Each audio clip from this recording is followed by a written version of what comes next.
السلام علیکم ورحمۃ اللہ وبرکاتہ۔ محترم ناظرین کرام، کتاب و حکمت یوٹیوب چینل پر آپ سے مخاطب ہے پروفیسر قاری عبد المنان زیگم۔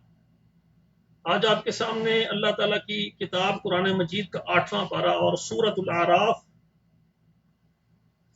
آیت نمبر ہے 56 سے لے کر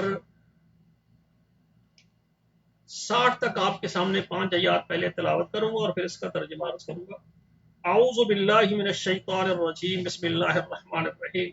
ولا تفسدوا في الارض بعد اصلاحها وادعوه خوفا وطمعا ان رحمة الله قريب من المحسنين وهو الذي يرسل الرياح بشرا بين يدي رحمته حتى اذا اقلت سحابا ثقالا سقناه لبلد ميت فانزلنا به الماء فأخرجنا به من كل الثمرات كذلك نخرج الموتى لعلكم تذكرون والبلد الطيب يخرج نباته بإذن ربه والذي خبث لا يخرج إلا نكدا كذلك نصرف الآيات لقوم يشكرون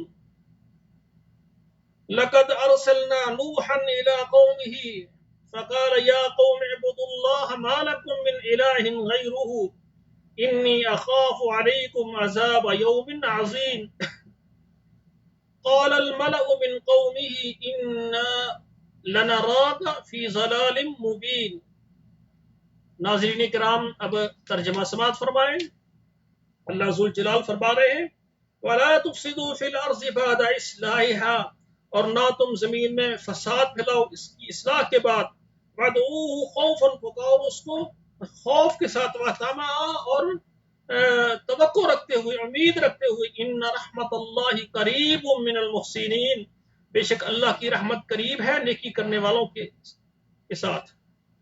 وَهُوَ الَّذِي يُرْسِلُ الرِّيَاحَ، اور وہ ذات جو چلاتی ہے ہواؤں کو، بشرن، خوشخبری دینے والی ہے وہ ہوائیں، بین یدی رحمتی، اس کے بعد جو اللہ کی رحمت آنے والی ہے، یعنی بارش ہونے کی خوشخبری ہوائیں دیتی ہیں۔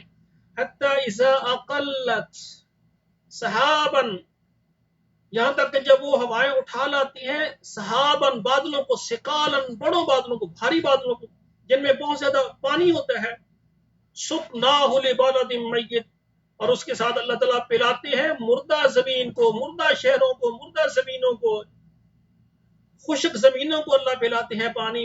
فانزلنا به الماء، پس اللہ تعالیٰ اتارتے ہیں اس کے ساتھ پانی کو۔ فاخرجنا به من كل الثمرات، اس سے ہم نے نکالے ہر قسم کے پھل۔ كذلك نخرج الموتى، اسی طرح ہم نکالتے ہیں مردوں کو، یعنی مردوں کو اللہ تعالیٰ اسی طرح دوبارہ زندہ کریں گے۔ لعلكم تذكرون، تاکہ تم نصیحت حاصل کرو۔ والبلد الطیب یخرج نباته، والبلد الطیب، اور پاکیزہ شہر، یخرج نباته، وہ نکالتے ہیں اس کے سبزے، باذن ربہ، اپنے رب کے حکم سے۔ والذی خبث، اور وہ جو زمینیں زرخیز نہیں ہیں، خراب زمینیں ہیں، لا یخرج الا نقدا، ان میں نہیں نکلتے مگر ناقص فصلیں وہاں سے نکلتی۔ کذالک نصرف الآیات، اسی طرح ہم پھیر کر لاتے ہیں آیات کو، لقوم یشکرون، شکر ادا کرنے والی قوم کے لیے۔ لقد ارسلنا نوحا الى قومه، ہم نے بھیجا نوح علیہ السلام کو ان کی قوم کی طرف نبی بنا کر بھیجا۔ فقال یا قوم اعبدوا اللہ، پس کہا نوح علیہ السلام نے اے میری قوم، اعبدوا اللہ، اللہ کی عبادت کرو۔ ما لکم من الہ غیرہ، اس کے علاوہ تمہارا کوئی الہ نہیں ہے، وہی معبود ہے، عبادت کے لائق وہی صرف ایک ذات ہے۔ انی اخاف علیکم، بے شک میں ڈرتا ہوں تم پر، عذاب یوم عظیم، بڑے دن کے عذاب سے۔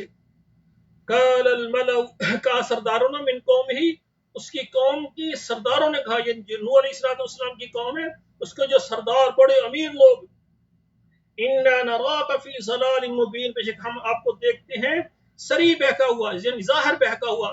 یعنی انہوں نے نوح علیہ السلام کی سرداروں نے بات کو مانا نہیں ہے، بلکہ کیا کہا کہ ہم آپ کو ظاہر یعنی گمراہی پر دیکھتے ہیں، اور یہ بات ان کی غلط ہے۔ نوح علیہ السلام اللہ کا پیغام لائے، اللہ کے نبی تھے، اور وہ سردار جاہل تھے جنہوں نے اللہ کی بات کو نہیں مانا، انکار کیا، اسی وجہ سے ان پر اللہ ذوالجلال نے پھر عذاب ہی نازل کیے۔ تو میرے بھائیو، اللہ کی رحمت اس پر ہوتی ہے جو اللہ کی بات مانتا ہے، پھر اللہ بارشیں بھی وقت پر، اور بارشیں بھی ہمارے لیے رحمت کا باعث بنتی ہے۔ جب اللہ ناراض ہوتے ہیں، فصلیں پکی ہوتی ہیں، بارش آتی ہے، ساری گندم تباہ ہو جاتی ہے، فصلوں کو بارش کی ضرورت ہوتی ہے، زمین خشک ہو جاتی ہے، پودے خشک ہونے لگ جاتے ہیں، بارش نہیں آتی، اللہ ناراض ہوتے ہیں۔ میرے بھائیو، اگر آپ اللہ کی توحید پر کاربند رہیں، اللہ کی عبادت کریں، اللہ کے قرآن کو اور نبی کے فرمان کو اپنے گھروں میں، محلوں میں، شہروں میں نافذ کر دیں، اللہ ذوالجلال آسمان سے رحمتوں کی بارش برسائیں گے، اور زمین سے اللہ ذوالجلال تمہارے لیے رزق وافر مقدار میں عطا فرمائیں گے۔ تو میرے بھائیو، ہمارے اس پروگرام کو آپ خود بھی دیکھیں، اور میرے بھائیو اس ترجمے کو لوگوں تک عام کریں، تاکہ سب بھائی قرآن مجید کو سیکھیں، ترجمہ یاد کریں، ہمیں پتہ چلے کہ ہمیں ہمارا رب قرآن میں کیا بتا رہا ہے۔ وما قدر اللہ حق قدر، اللہ کی شان اگر آپ نے پہچاننی ہے تو قرآن کی تلاوت پڑھیں اور ترجمہ اور تفسیر پڑھیں۔ اللہ ذوالجلال مجھے اور آپ کو عمل کرنے کی توفیق عطا فرمائے۔ السلام علیکم ورحمۃ اللہ وبرکاتہ۔